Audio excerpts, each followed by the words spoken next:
ഇതേപോലെ ഒരു ക്വസ്റ്റ്യൻ ആണ് ഇത്. ഇതില് 3 അട്ടികളാണുള്ളത്. 3 അട്ടികൾ.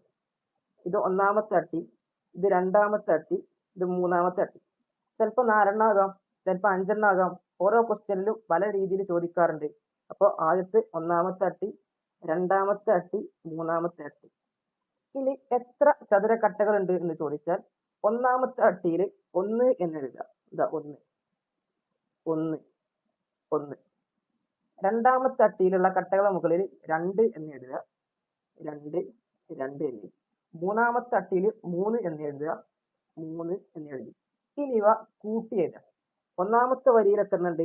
1 1 1. ടോട്ടല് 3 ഉണ്ട്. രണ്ടാമത്തെ വരിയിൽ എത്ര ഉണ്ട്? 2 2. ടോട്ടല് 4 ഉണ്ട്. 2 2 കൂട്ടിയാൽ 4. മൂന്നാമത്തെ വരിയിൽ 3. അപ്പൊ ഈ ചതുരക്കട്ട അല്ലെങ്കിൽ ഈ ചിത്രത്തിൽ ആകെ എത്ര ചതുരക്കട്ടകൾ ഉണ്ടെന്ന് ചോദിച്ചാൽ ഇവ മുഴുവനായിട്ട് കൂട്ടിയാൽ മതി. 4 3 7, 7 3 10. 10 എണ്ണമാണ് ഈ കട്ട അല്ലെങ്കിൽ ഈ ചിത്രത്തിലുള്ള ചതുരക്കട്ടകളുടെ എണ്ണം. എല്ലാവർക്കും സെറ്റാണ് വിചാരിക്കുകയാണ്. ഒന്നുകൂടിയും പറയാം. ഇത്തരത്തിലുള്ള ചോദ്യങ്ങൾ 4 അട്ടികളാണുള്ളത്. ഒന്നാമത്തെ അട്ടിയിൽ ഓരോന്നിന്റെ മുകളിൽ 1 എന്ന് എഴുതി. 1 1 1 1. രണ്ടാമത്തെ അട്ടിയിൽ 2 2 2 എന്ന് എഴുതി. മൂന്നാമത്തെ അട്ടിയിൽ 3 3 എന്ന് എഴുതി. നാലാമത്തെ അട്ടിയിൽ 4 എന്ന് എഴുതി.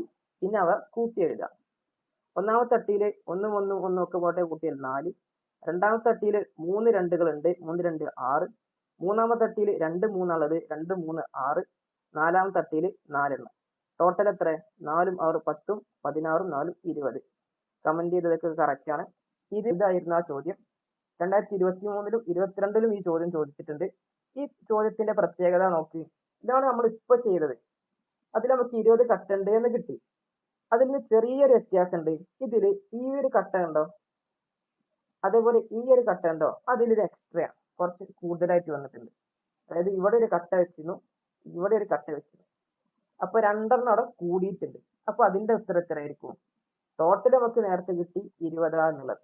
അതിലേക്ക് 2 കൂടി കൂട്ടിയാൽ 22. അതാണ് അതിന്റെ ഉത്തരം.